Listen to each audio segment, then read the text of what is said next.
இது பார்க்கும்போது இவர் சிறந்த நடிகரா அவர் சிறந்த நடிகரான்னு எல்லா கட்சியிலையும் யாரோ ஒருத்தருக்கு நெருக்கடி கிருக்கடிலாம் சொன்னீங்க. விஜய் அவர் வெளியே வர விரும்பலை. அவருக்கு சில பல பிரச்சனைகள் இருக்கு, வேண்டாம். 6 மணிக்கு மேலே வர முடியாத பிரச்சனை அவருக்கு இருக்குது. நீங்கள் ஏன் அப்படி சொல்கிறீங்க? நீங்கள் ஏன் அந்த முடிவுக்கு வரீங்க? சார் சோஷியல் மீடியா பூரா இருக்கு. சோஷியல் மீடியாவில் மரியாதை கருதி சார், மரியாதை கருதி அந்த லிமிட்டோட நிறுத்திடலாம். ஓகே, அதோட அவ்வளோதான், தவிர்க்கிறேன் நான்.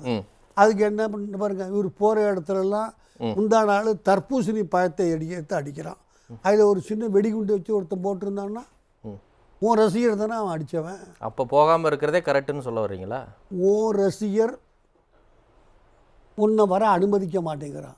கட்சியெல்லாம் போலீஸ்கார கார்பரேஷனை சொல்கிறதுங்கிறதெல்லாம் ஊரை ஏமாத்துகிற விஷயம்.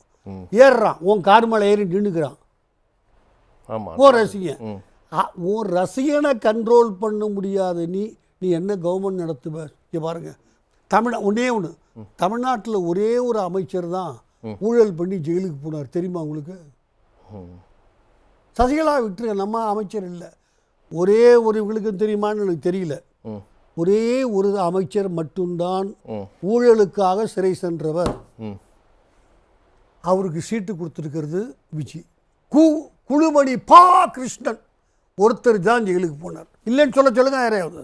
இந்தியாவில் இந்த அளவுக்கு மோசமாக சட்டம் ஒழுங்கு தமிழ்நாட்டில் எப்போதும் இருந்ததில்லை.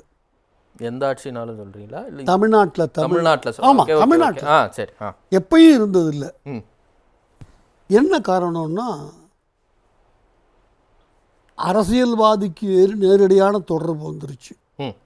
எல்லா காலத்துலேயும் கரப்ஷன் இருந்துருக்குங்க, எல்லா காலத்துலேயும் காசு வாங்கியிருக்காங்க, நான் அதெல்லாம் மறுக்க மாட்டேன்.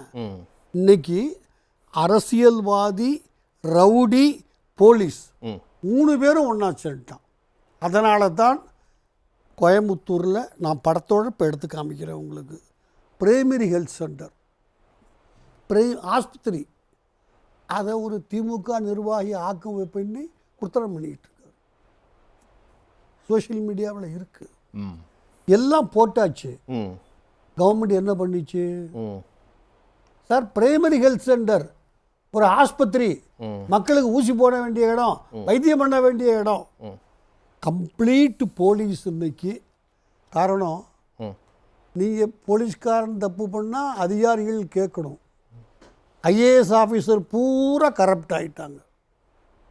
நான் அழுத்தம் திருத்தமாக சொல்கிறேன், கரப்ட் ஆகிட்டாங்க. எல்லாருமே கரப்ட் ஆகிட்டாங்களா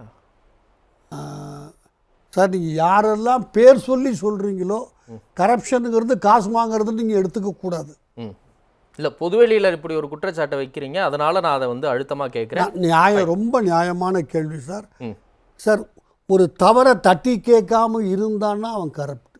சட்டத்தில் அப்படி தான் சொல்லியிருக்குது. ஓகே, அந்த அர்த்தத்தில் எல்லா அதிகாரிகளும் சரி, எனக்கு என்ன சார், எனக்கு ப்ரொமோஷன் வரணும், ரிட்டையர் ஆகி சந்தோஷமாக நான் வீட்டுக்கு போகணும், இந்த ஆட்டிடியூடு ஏங்க ஒரு டிஜிபி போட முடியல 8 மாதமாக அவங்களால. அதில் என்னங்க டிஃபிகல்ட்டி ஒரு கவர்மெண்ட்டுக்கு? அதுக்கு ஒரு நியாயமான என்ன காரணம்? தயவு செஞ்சு யோசிச்சு பாருங்கள்.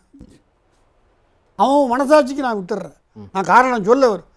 அந்த அளவுக்கு மோசமாக கொண்டு வந்திருக்கிறது இந்த அரசாங்கம்.